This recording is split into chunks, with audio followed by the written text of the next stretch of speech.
Hello, Mr. Krieg. Are you? Yes, I am here. I'm ready. Good morning, sir. How are you? Fine, good morning. We are very happy to have you with us. I will just introduce you in French and I will give you the hand, please. Thank you.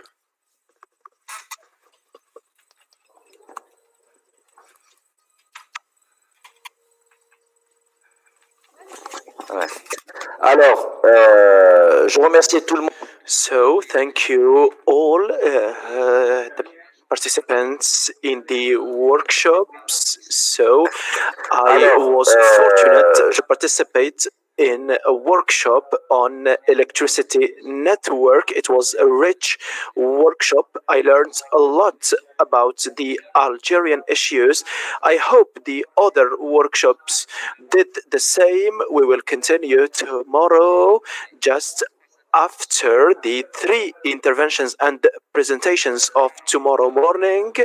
So now I introduce Mr. Neil Grigg, a professor of civil engineering and environment in Colorado University. He worked a lot on the management of water institutions, water laws, the water planning, as well as the policies and regulations on water, as well as the development of infrastructures to secure the distribution of water in 3 continents, Latin America, Africa, and Asia.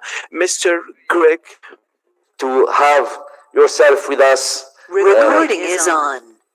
Hello, Mr. Krieg, you hear us? Yes, I'm here. We are honored by your presence today. I will give you the hand to present, to make your presentation. You are welcome. Yes, thank you very much. I'm glad to be here with you today. I want to show you my PowerPoint. Do you have it there, or should it come from my computer?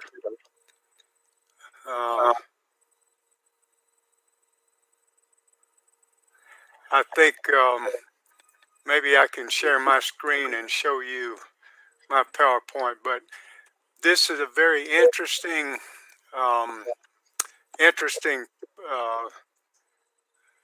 excuse me, I just take a second to get set up here. Hopefully you can see my screen now. It's good. It's working. Very good. Okay. Well, thank you again for bringing me to the conference today. It looks like a most interesting conference. And my job is to discuss the water networks, which are, of course, critical among all of the other networks that we have. And let me see if I can get this organized so it's better for you to see. Hopefully this will be a little better there. So we should be good now.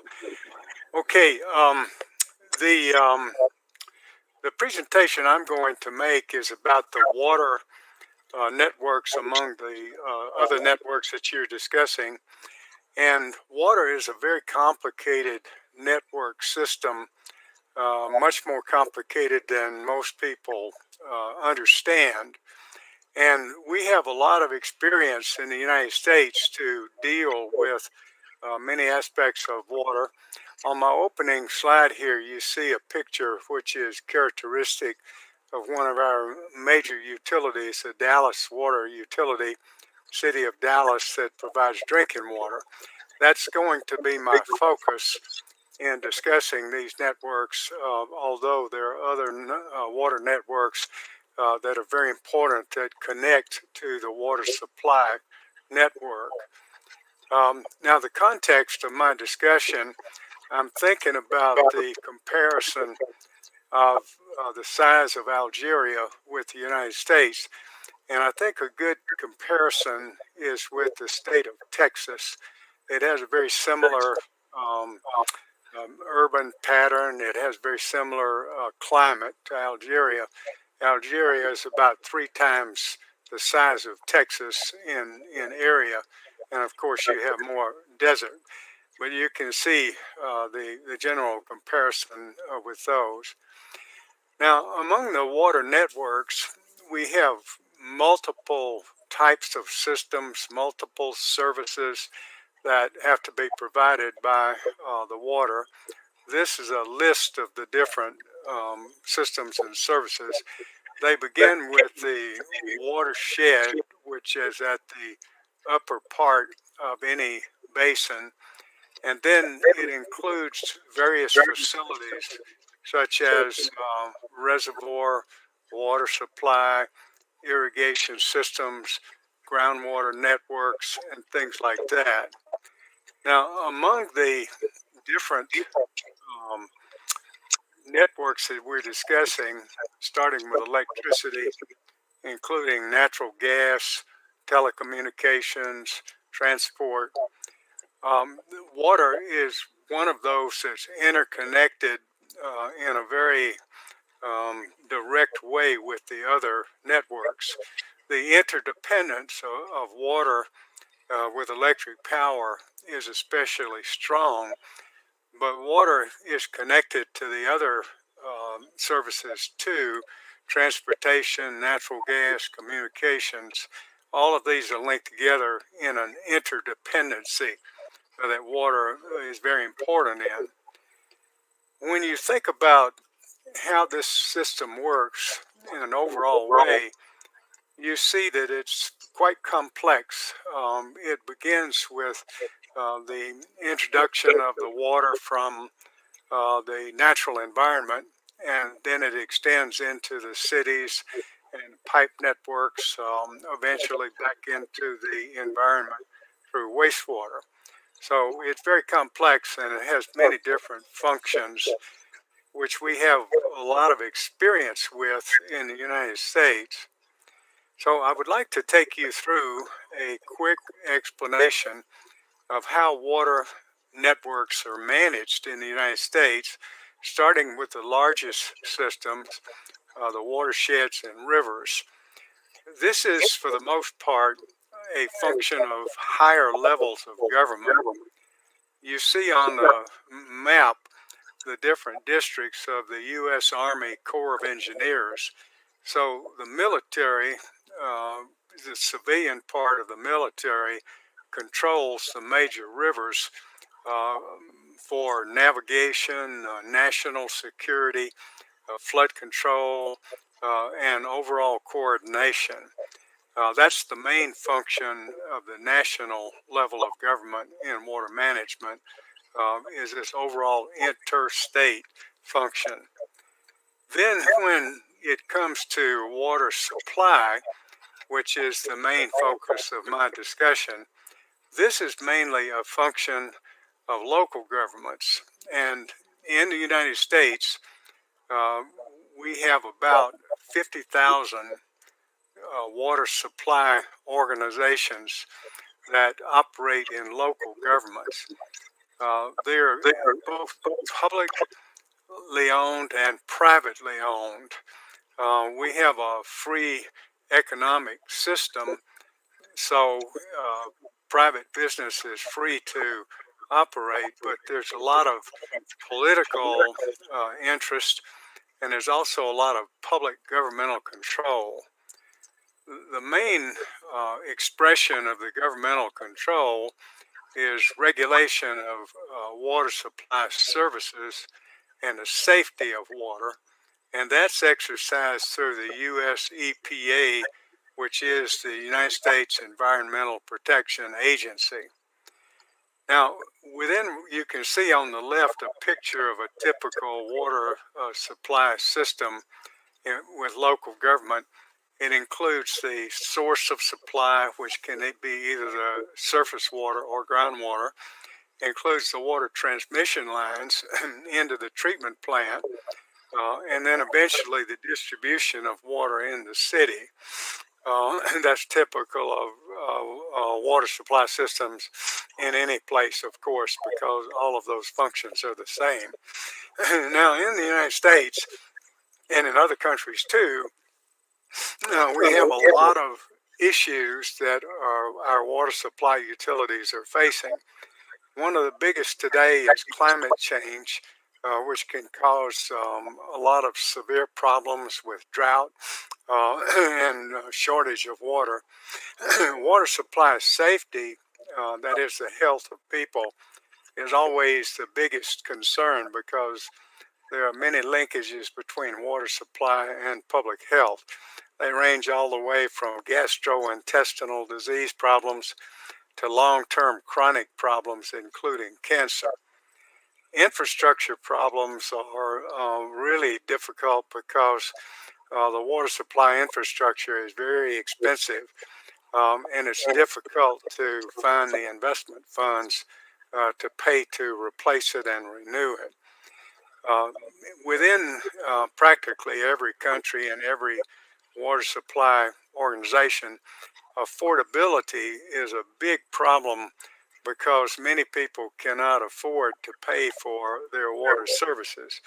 So there needs to be some kind of a mechanism to ensure that people receive fair water supply service no matter what their income or their wealth level.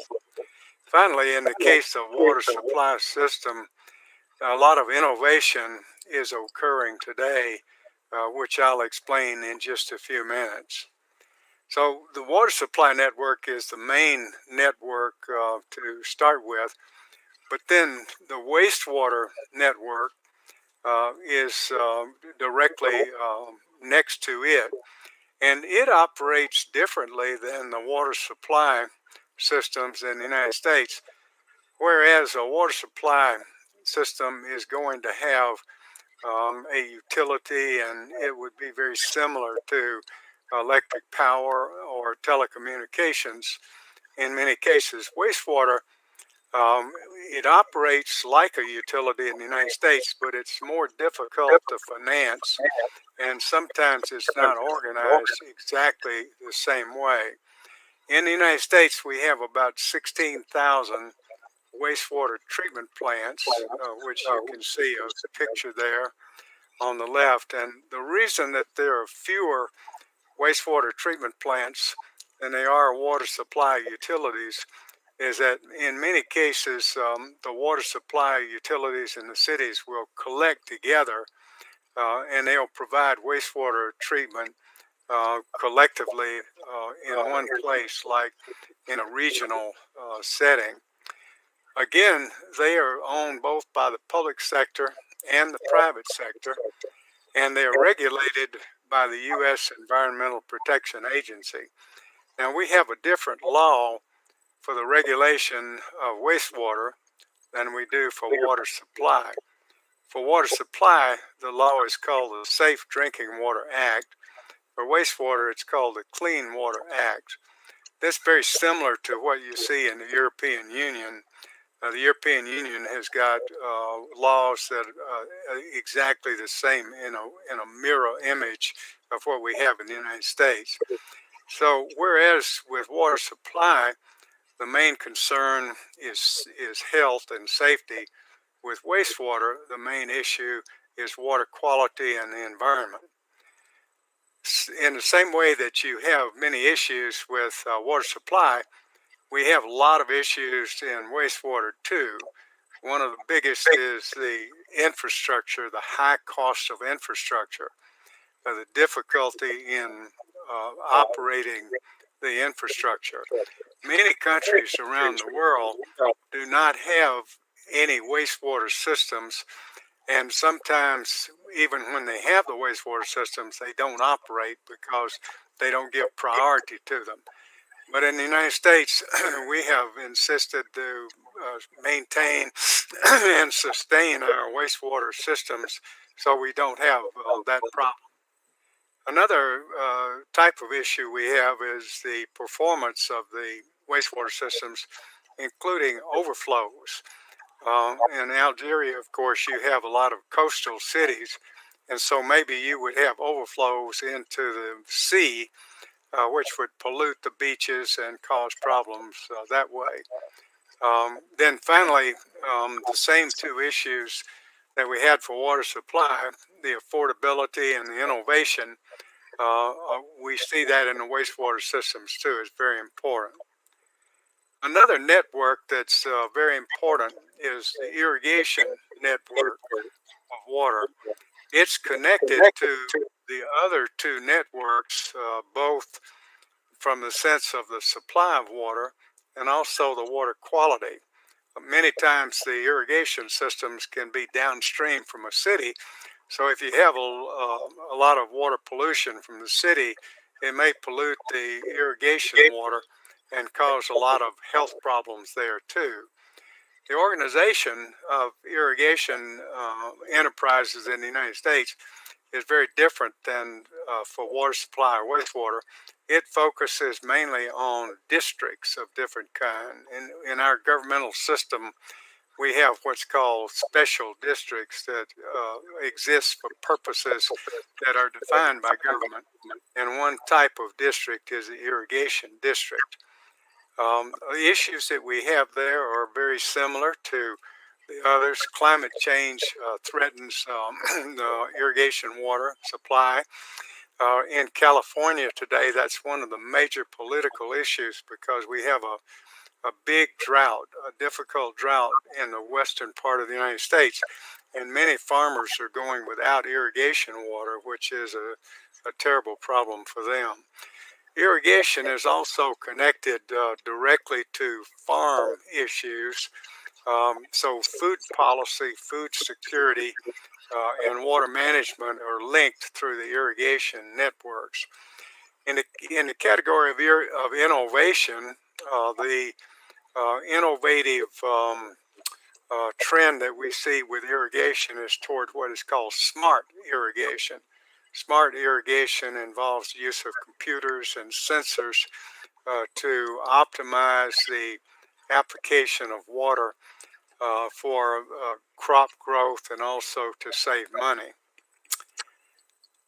Finally, in terms of separate networks, we have aquifers, the management of groundwater systems.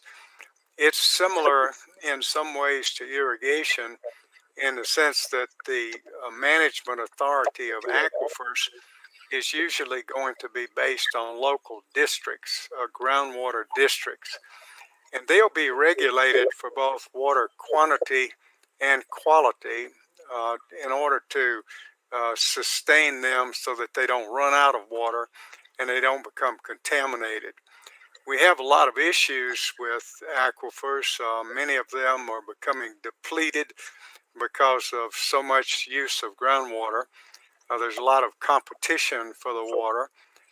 There's also a lot of innovation in monitoring the groundwater levels and managing the systems. One of the major problems we have with groundwater in the United States is this aquifer right in the middle of the country that you can see. It's blue. It goes from Texas up into Nebraska.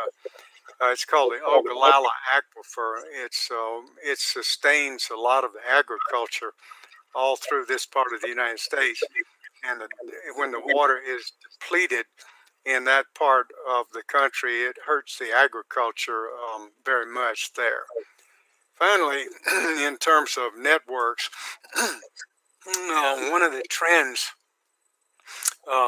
which is interesting in the United States, excuse me, and also in Europe, you see this, is an attempt to integrate urban water systems to make them more effective and efficient to address all of the needs in cities. So in the European Union, through IWA, which is the International Water Association, they have a policy that they're promoting for green systems. And that report you see on the right, Water for Smart and Livable Cities, it explains how that works. On the left, you see an integrated urban water system concept diagram. Sometimes we refer to those as one water systems. Also, integrated water resources management is another slogan which is used to explain what we're trying to do with that. Now, in terms of the United States issues and how we compare and we differ from the rest of the world, I would like to summarize the situation. Globally, the water supply safety and the level of service is very tenuous. It's not very satisfactory in many places. I imagine you have problems in Algeria that are very difficult and severe, as many other countries do. This is caused by a number of problems. Drought and climate change are affecting the supplies of many cities. Billions of people around the world lack safe drinking water for one reason or another. One of the reasons is that water service is unaffordable. They can't, the money is not there. Another problem is lack of wastewater treatment, resulting in poor water quality. A lot of cities have flooding problems, and then there's generally not enough water for irrigation in many systems either. Now, in the United States, we have focused very much on solving these problems for many years. That's the topic of some of the courses that I teach at Colorado State University, is about the history of how this has developed over the years. It's a very complicated history, as you can imagine. But although our arrangements for managing our water networks is not completely satisfactory, it's not perfect by a long way, we have achieved universal safe drinking water. You can go into any city in the United States, any hotel, any public place like a restaurant, and you can be sure that the water you will drink is safe. You don't have to boil the water. You don't have to use bottled water. Although with public attitudes, many people do use bottled water instead of water out of the tap. But that's an attitude. The drinking water in our utilities is safe. We have many different types of organizations that provide all of these services. And there's a lot of emphasis today on making our utilities efficient, keep the cost down and the performance good. We have a mixture of public and private organizations. We do not require what's called state companies, where the government operates everything. That's the case in many countries around the world, but not in the United States because of the focus that we have on private business and opportunities for economic competition. We do have a big problem with small water systems and in rural areas because it's not always possible to organize an ideal system to serve those people, and that's one of the more difficult problems that we have. Affordability is a companion problem in cities because, like every other country in the world, we have a mixture of people in terms of income and wealth. And the people who are wealthy can always afford good services, but the people who are not wealthy and who are maybe in poverty, they have a difficulty that has to be addressed through some mechanism other than purely paying and making the cost economic. So to address that, we have various subsidies. One of the subsidies we have is called the Drinking Water State Revolving Fund, which is a loan program that the federal government provides to state governments to solve the problem of affordability. So finally, I'd like to discuss some of the specific experiences that we have in the United States that may be of interest and may be useful in some other places. I'm not trying to say that the United States is the best model for everything. I'm just trying to report on what some of our experiences are.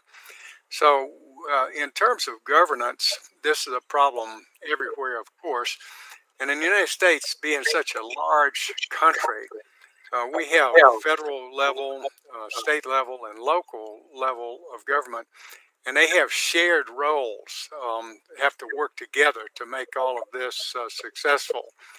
The main policy for things like safe drinking water and clean water comes through national legislation in the United States, and the goal there is to equalize the level of health and safety all across the country, so we don't have some places that have good health, other places that have poor health.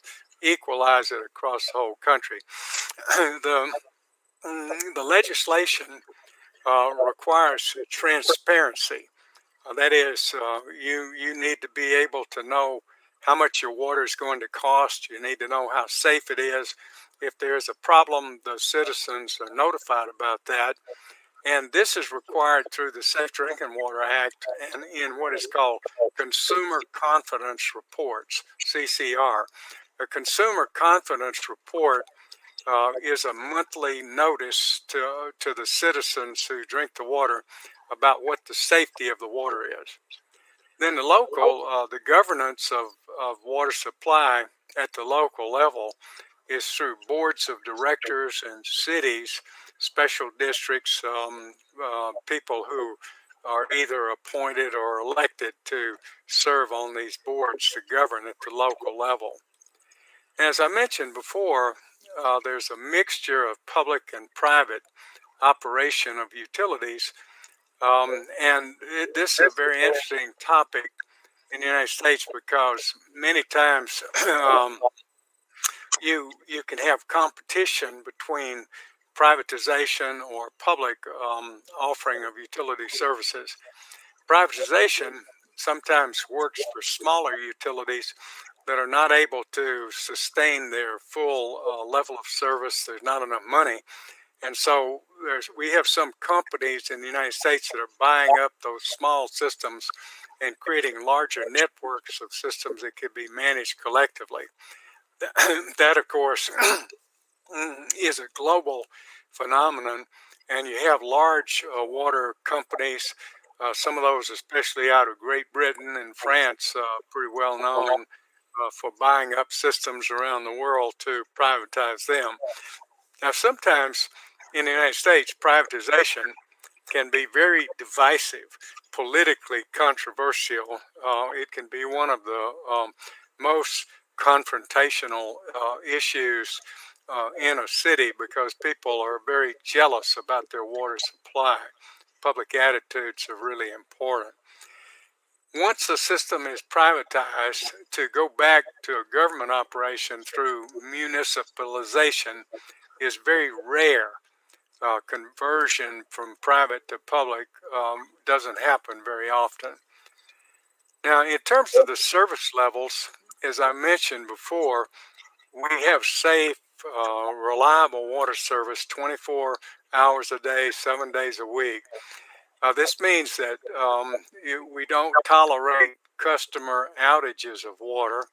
And if there's some kind of a problem, like a system breaks down and it threatens the quality of the water, we have to issue what's called boil water notices in order to get the systems back to the safe level. Regulation is a really important part of the overall water supply environment that we have here. I've already mentioned the Safe Drinking Water Act.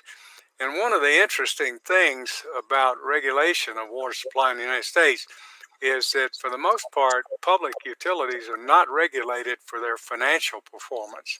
Private companies are regulated, but public are not.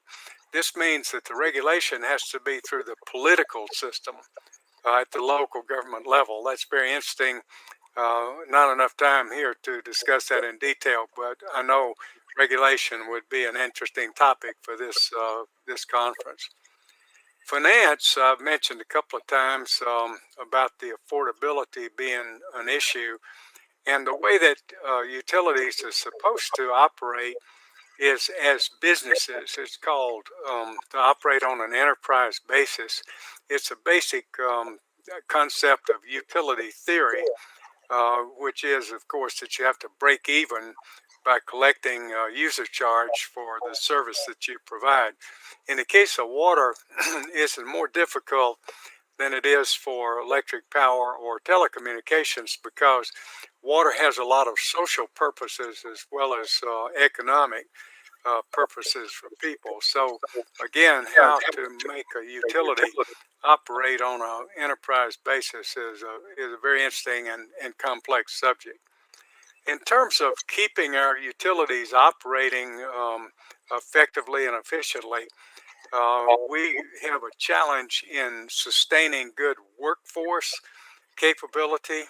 Many times to have a workforce which is capable of operating a system, they stay on the job, they do a good job. That's one of our biggest challenges, and it has a lot of dimensions to it. It relates, all capacity relates not only to the workforce itself, but also to the capacity of the utilities that themselves, the organizational capacity. Building capacity requires a lot of partnerships, and one of the most important sets of partnerships that we have in the United States is the associations and other non-governmental organizations. The main one for water supply is the American Water Works Association, but we have many other types of associations around the country. In terms of big problems, utilities, I've mentioned a couple of times the difficulty that infrastructure investment and financing brings. On the left here picture, you see one of the main breaks that occurs because of these aging systems. A picture on the right showing the aging systems, aging pipe systems, and a lot of the difficulties. That's what you'd call the reality of the water supply network. Then the innovation, which I've mentioned a couple of times, again, it's a very big subject, and the main trend in innovation today is toward digitalization, use of computers to operate water systems, and use of facilities like or management tools like asset management. I mentioned also the American Water Works Association. It's a very important, very effective organization. Every year they develop a study which is called the State of the Water Industry Study. And these are the top 5 issues that people are worried about who manage the systems today. The first one is infrastructure. The second one is financing. Third is water supply availability, like through climate change. Fourth is public attitudes and public understanding. And then fifth is protecting the watersheds and the sources of water. So I would invite you to join AWWA. You could join as individuals, or if you have people you're working with that you would like to join, they can do that. You can also visit us. This is a picture of the exposition that we have every year. It's called the ACE, the associated, the exhibition is the E in that, annual conference and exhibition. It's really interesting because you can see all this equipment and you can meet people who are involved in that association. So I'm trying to finish here on time. I know it's the end of your day. There, it's just the beginning of my day, but you've had a productive day, I could see from the schedule. This is my contact information, and if anyone who's participating today would like to contact me to discuss any of these, I invite you to do that. You could just reach out on that email address and contact me. So thank you very much for the opportunity to speak to you. I see you have time for some discussion or questions, and if you have any for me, I'll be glad to try to answer them. Thank you so much, Mr. Krieg. It was a very interesting presentation. We learn more about the US approach, and I will open the debate with the public if they have any questions. If they do it in English, it will be, I think, easy for you. If they do it in French, I will try to translate it for you. Merci beaucoup. Alors, Thank you very much. With your presentation, three capital words. First is infrastructure. Second is finance. And the last one is innovation. And the vertical line between the three words is smart. Smart is the new approach for working in this sector. I will switch in French if you permit me, Mr. Krieg. I will discuss with the public. Yes, Alors,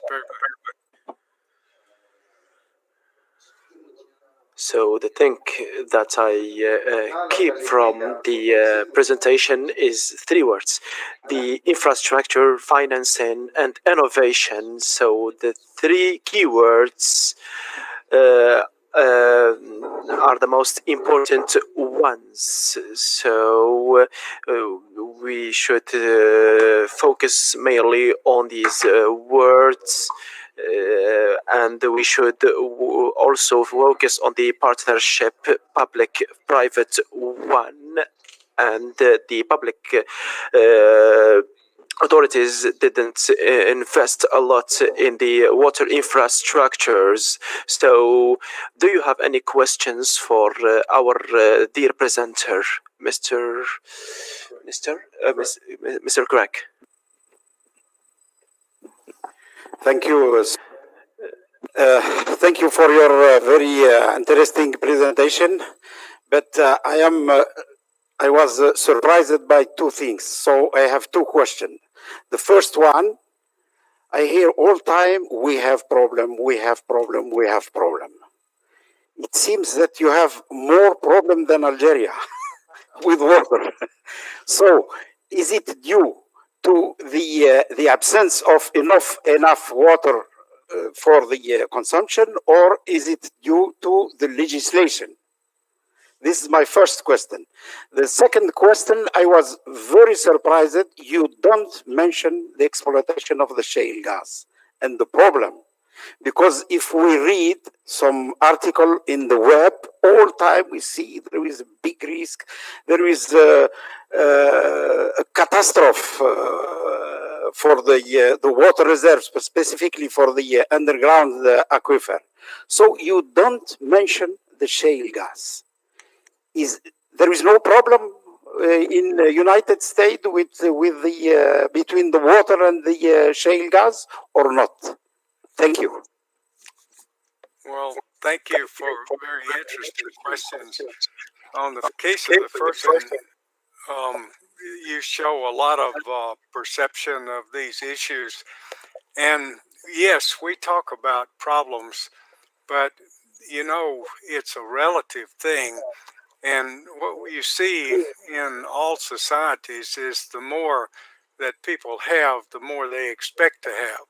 And even though we have terrific water service, it serves the interest of some of our political groups to continue to bring new problems to the front, to try to get more money, to advance their own causes, and things like that. And we have to take these problems in perspective. The problems that we have with our water supply investment, for example, are not nearly as severe as, for example, public health right now with the COVID thing and the needs of hospitals and things like that. So you can see the resolution of these relative problems and priorities through the political system and how they respond. Take, for example, President Biden's recent proposal for a massive government subsidy through the what he calls the infrastructure plan. The infrastructure plan is actually an American jobs plan, where he's looking for investments in the economy to create jobs. The amount of money that would go into water infrastructure is pretty small compared to the rest of it there. So it's not so much either legislation or consumption that's driving the problems. It's more public attitudes. And then what you would also call the institutional problems of the water industry itself. That is, to sustain good performance despite all of these, despite the trends that are coming, like the climate change, the deterioration of the infrastructure, the poverty, and things like that. Your second question was also very perceptive about shale gas. And shale gas is a terrific problem in terms of the environment. It's also politically very confrontational. Here, where I live in northern Colorado, we have one of the largest concentrations of shale gas production in the country. We have a lot of fracking of the aquifer there and exploitation of the shale gas. And this is coming at a place where water supply is very minimal. It's dry in this part of the country. So to find water for shale gas, fracking has to compete with agriculture in cities and also the environment and recreational water and all these other purposes. That creates a very difficult situation. And that's only one part of the problem. The other problem, of course, the contamination of the aquifer that worries people. There's a lot of political confrontation about that. So we are responding to that one city at a time, one county, one state at a time. It's one of those political issues that we don't have a full resolution of yet. But thank you for the two nice questions. Thank you, Mr. Greg. Une autre question?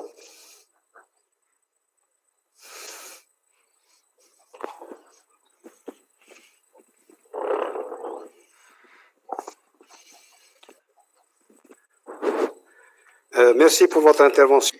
Thank you for your intervention. That was very useful for us. I have some questions very briefly. So the 16,000 stations that you have mentioned are equipped with channels of drinking water, the wastewater, and agriculture. And the last question is, if you have a lack of water or shortage of water, why do you export? You are the biggest virtual exporter of water around the world. Yeah. Thank you. So you are very fast and speed. I couldn't grasp all the questions that you asked.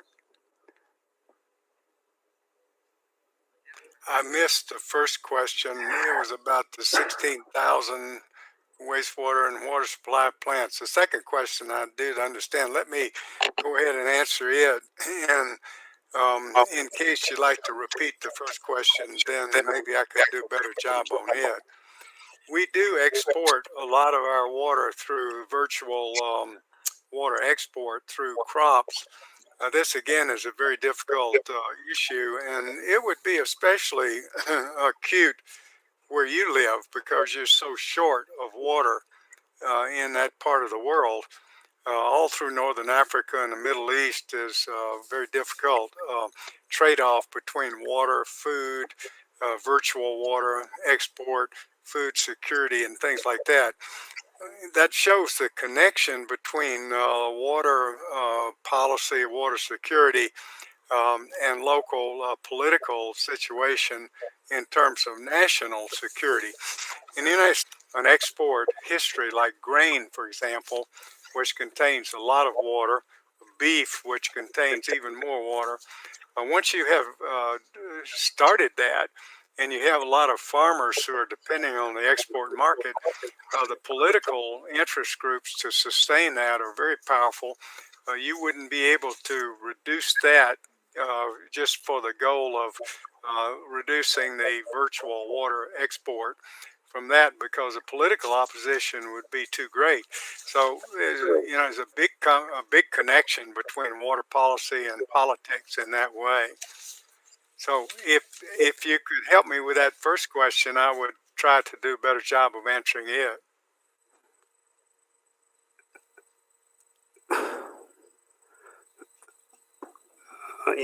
No problem. Alors, so I repeat my question. whether your sewage plants, because you have 16,000, according to what you said, we have 186 here. They are all fitted or equipped with pipes to evacuate the treated water or processed water to be evacuated in the fields or elsewhere. Yes, that's correct. And the wastewater systems have three parts. The collection system in the city, the treatment plant, which I had a picture of, and then the disposal part, which goes into the rivers and the coastal streams, sometimes just on the dry land and underground. Everything has to be equipped completely with all of those parts of the system because of the regulation by the U.S. Environmental Protection Agency. If you operate one of the wastewater treatment plants and you violate the rules, you're going to be sanctioned. There'll be fines. Eventually, people can be put into jail for poor operation of these systems if there's any fraud or anything like that. And so the difficulty of sustaining all of this, as you can imagine, is very high difficulty. And I tried to explain a little bit about the sort of the attitudes that go with that and the challenges of setting up a successful long-term wastewater treatment program. That's a big problem all around the world, and as you mentioned, you don't have that many plants in Algeria. That's typical of many countries. They don't have many plants, and even when they do have plants, many times they don't operate effectively all the time. There's not an easy solution to that. All I tried to report was what our experience in the United States is. Thank you for that good question. Thank you, Mr. Greg. Autre question? Any other questions?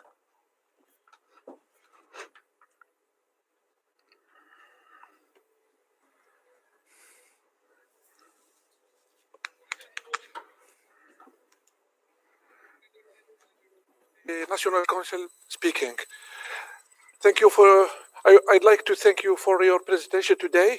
It was very good for us and for the public present here. I have two short questions. The first one is, could you talk or give us more details about the cost structure of this industry in US? And second one is about the involvement of private sector in financing this industry. Thank you again. Yeah, very good question. Thank you. Those are actually some of my favorite subjects, so I'm glad to answer that. The cost structure is got maybe three parts to think about. First is the capital funding that's necessary to construct the facilities in the first place. And you can have any of the three T's. You know, if you're a finance person, you know the three T's. That's taxes, tariffs, and transfers. The enterprise basis for financing the utilities is supposed to be based on tariffs. That is, you pay for the service that you receive. This is difficult in many cases because you have these social purposes of water that go along with the regular economic purposes. And so you find a lot of subsidies, a lot of political solutions in the case of that part. But the capital structure is normally based on debt. And we have in the United States a system of debt, which is called a revenue bond, which is a tax-exempt bond that can be issued by the local governments to pay for the investment in the future. And then the debt service to repay those bonds comes from the tariff. And so the capital structure is repaid through the operating structure and the regular collection of the tariffs. We don't normally use taxes or transfers very much in that. There's a sort of a resistance to direct subsidies, and there's also a resistance to charging people a tax on the basis for the service, because the service should be paid for according to the benefit received. So that's the basic structure of that, and there are a lot of details about the different programs that we have to address these different needs there. And the private sector has some role in this, but it's somewhat limited because the industry is not fully privatized. But probably the major role is in the part of the capital structure and the issuance of debt, because we have many large equity companies that are banks and investment houses, which can provide those investment funds, and we also have a lot of underwriters and people in the finance business, and we have a lot of consultants who work to advise utilities on the optimum financing plan. So there's quite a few opportunities for the private sector to be involved. But the one limitation on that, which is a little bit different than the other parts of infrastructure, is the actual purchase and operation of water systems on a for-profit basis, like you might have for an infrastructure system like a toll road. That's very much limited because you have the problem of financing social purposes of water, which is not profitable. And so if you only offer as a business enterprise the part that's just purely economic, and you ignore the social purposes of water, you will invite a revolt by the people because their needs are not being met. And the company that offers the service is only making a profit and not serving everybody's full needs. That has been a basis for some protests around the world and even revolutions. The most famous is in Bolivia, where the World Bank forced a privatization of a system. It led to an overturn of the whole government there. And again, that's a very long story, but it's a very important topic. So thank you again for that question. Thank you. Encore une autre.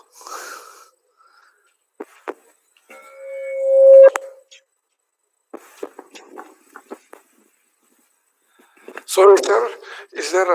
There is another question for you. I want to ask about for developing countries like Algeria. What is better, investing in desalination plants or other kinds of investments? What is your advice for this business? Thank you very much, sir. Thank you for that question. I would like to have good insight about the need. I don't know. I've been in Morocco, but I've never been in Algeria, but I have some sense of your situation from studying it. And it looks to me like you have major water issues to be met in the cities, particularly in your coastal area, but also in some of the rural areas and some of the dry parts of the country. And you face the challenge to take the resources that you actually have and apply those in an optimum way to address all of the needs of the country. Take, for example, the cities that you have in the coastal area. Many times it's difficult to store enough water in those coastal areas because you don't have the long rivers.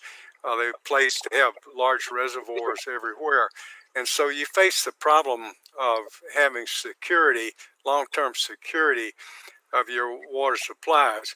But to use desalination instead of trying to utilize the resources that you already have might lock you into a long-term, expensive, and difficult to manage situation if you could exploit the natural water sources that you have to do a better job. I would point to two countries that you could look at to see what they're doing and to address that issue. One would be Saudi Arabia, and the other one would be Singapore. Singapore has got a very famous water system where they're trying to make their full city totally dependent on water supply, which is generated just within the city. That means that you have to pay careful attention to local storage, conservation of water, water reuse, recycling, the operation of the utilities, and so on.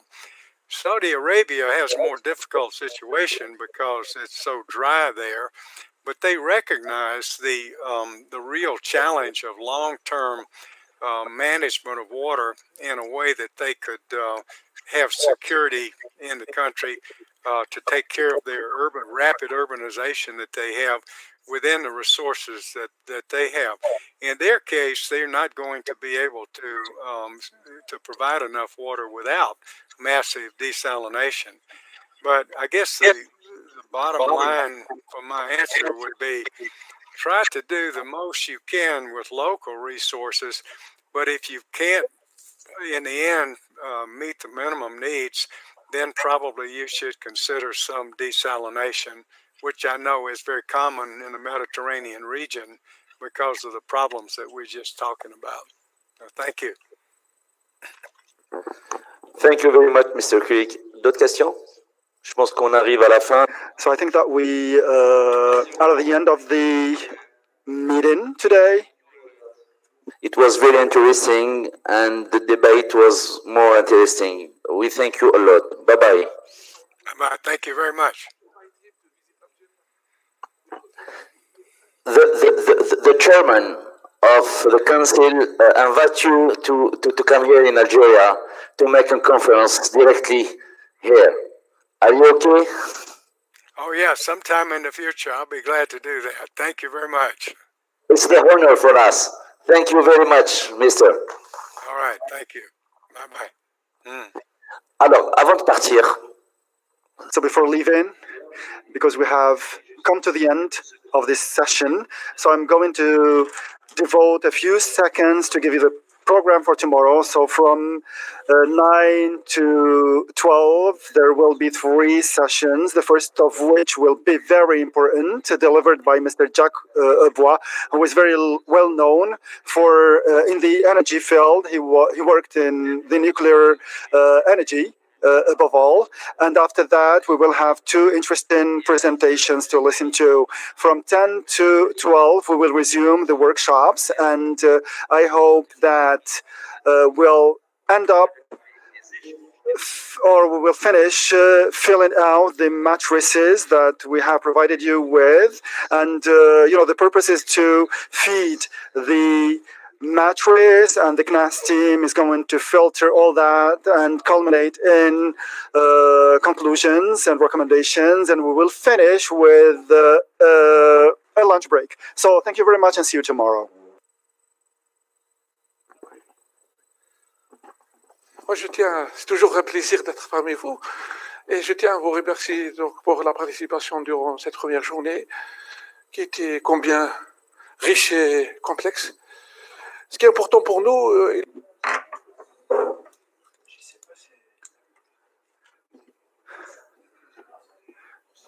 So we have a professor of the Sorbonne, a former professor here in Algeria in the 70s. It's Dr. Ben Alag, who had him as a professor. He's a very famous professor in the field of energy and networks as well. There will be also another Algerian national, who is Rida Amrani, that will intervene from the Oman Sultanate. He works for a major oil and gas firm, and he will talk to us about something innovative. So we will discover that tomorrow. So please try to be with us during the whole day tomorrow, and we are going to try to establish this matrix for each of the workshops organized, and we will come out with a document that will be ratified by the President of the Republic or presented to the President of the